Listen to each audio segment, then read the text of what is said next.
तो विप्लव का उद्देश्य है कि हम कैसे अपने जीवन में क्रांति लेकर आए, आध्यात्मिक क्रांति। जीवन का लक्ष्य क्या है? इस संसार में हर व्यक्ति सुख ढूंढ रहा है, सुख के लिए प्रयास कर रहे हैं। क्यों? सुख के लिए क्यों प्रयास कर रहे हैं? क्योंकि हम सब आत्मा हैं। आत्मा है, शरीर नहीं है। और आत्मा का स्वभाव क्या है? आनंदमयो व्यासात्। आनंदमय, आनंदमय है आत्मा, आनंद में ही रहना चाहती है ना। इसलिए नाना प्रकार के उपाय ढूंढती है आनंद लेने के लिए। और ये जितना भौतिक संसार है, इसका विस्तार किया गया किस लिए? इसका दो उद्देश्य है। जीवात्मा आनंद लेना चाहती है। आनंद लेने का दो तरीका है। एक तरीका है भगवान के साथ रहते हुए आनंद लेना। एक है भगवान से अलग होकर, गॉडलेस सोसाइटी बना दे और उसमें आनंद ले। एक है गॉडली, एक है गॉडलेस।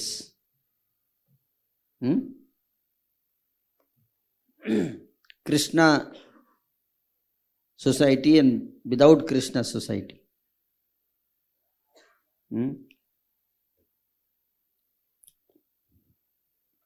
तो इसलिए ये माया रचित संसार है।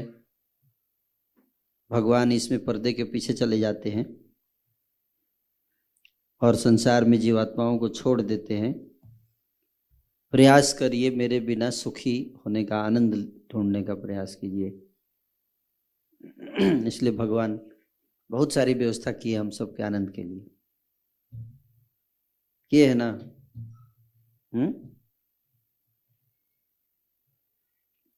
हजारों सुख के सामान बनाए भगवान ने। आप मार्केट में जाइए, देखिए, भरा हुआ है सुख के सामान से।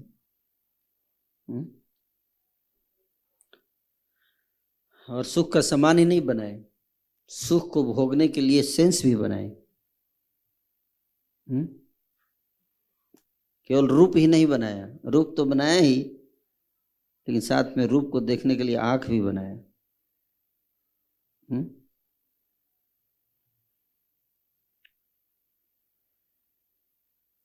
आंख अगर नहीं बनाते भगवान तो आप रूप कोई देख पाता? कोई नहीं देख पाता।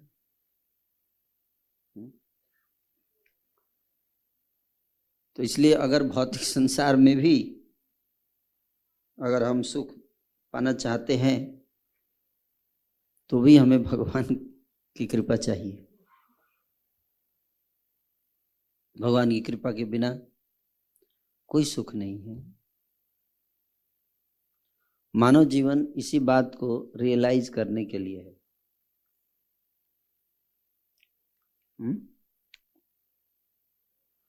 कि किस प्रकार से भगवान का प्रेम उसको रियलाइज करना। भगवान हमसे कितना प्रेम करते हैं, इस बात को रियलाइज करना।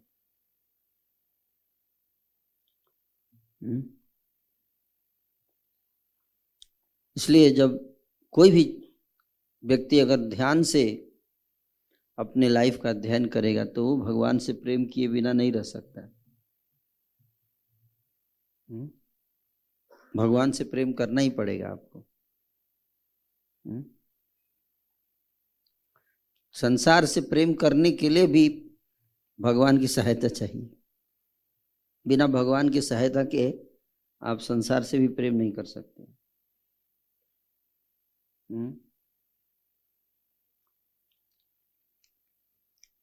अगर भगवान ना चाहे तो कोई आपको आई लव यू भी नहीं बोलेगा, आपको बदसूरत बना देंगे, आप कोई विवाह ही नहीं करेगा आपसे।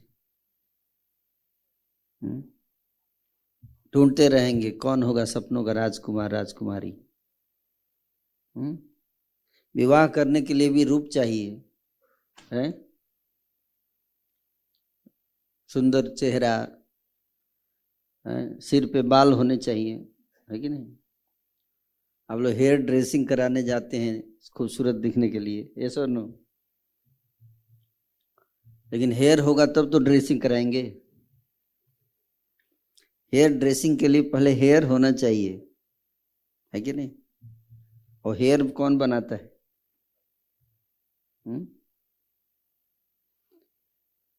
हेयर बाल की रचना कौन करता है? उनको पता है कहाँ कहाँ बाल देना है शरीर पे, है। अगर गाल पे बाल लटका दे तो कैसा लगेगा? इसलिए उन्होंने सही जगह पे सिर पे बाल देते हैं। उनको पता है कि बढ़िया से इस लोग ड्रेसिंग कराएगा, थोड़ा दूल्हा उल्हा बन के जाएगा, सजा सज के संवर के जाएगा सब। देखो उसी हिसाब से रूप की रचना की जाती है, किया जाता है ना।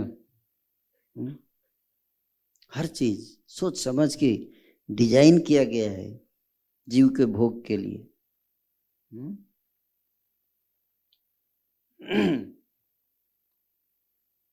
और भगवान कितना सोचते हैं हमारे लिए, आप अंदाजा लगाओ।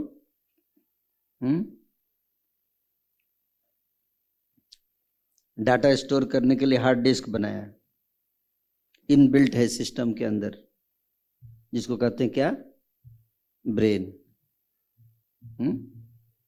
बनाया ना, ब्रेन है सबके पास, यूज करते हैं।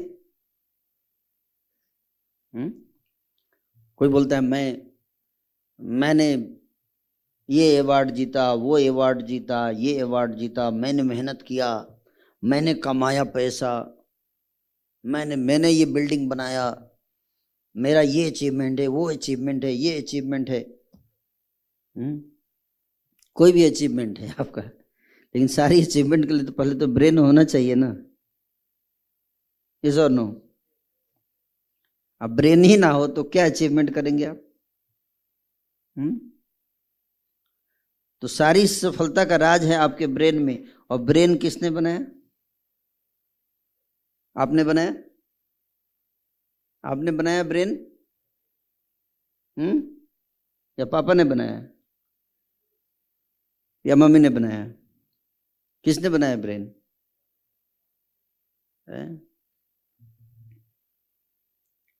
फिर आपकी सारी सफलता का क्रेडिट किसको जाना चाहिए? भगवान को जाना चाहिए।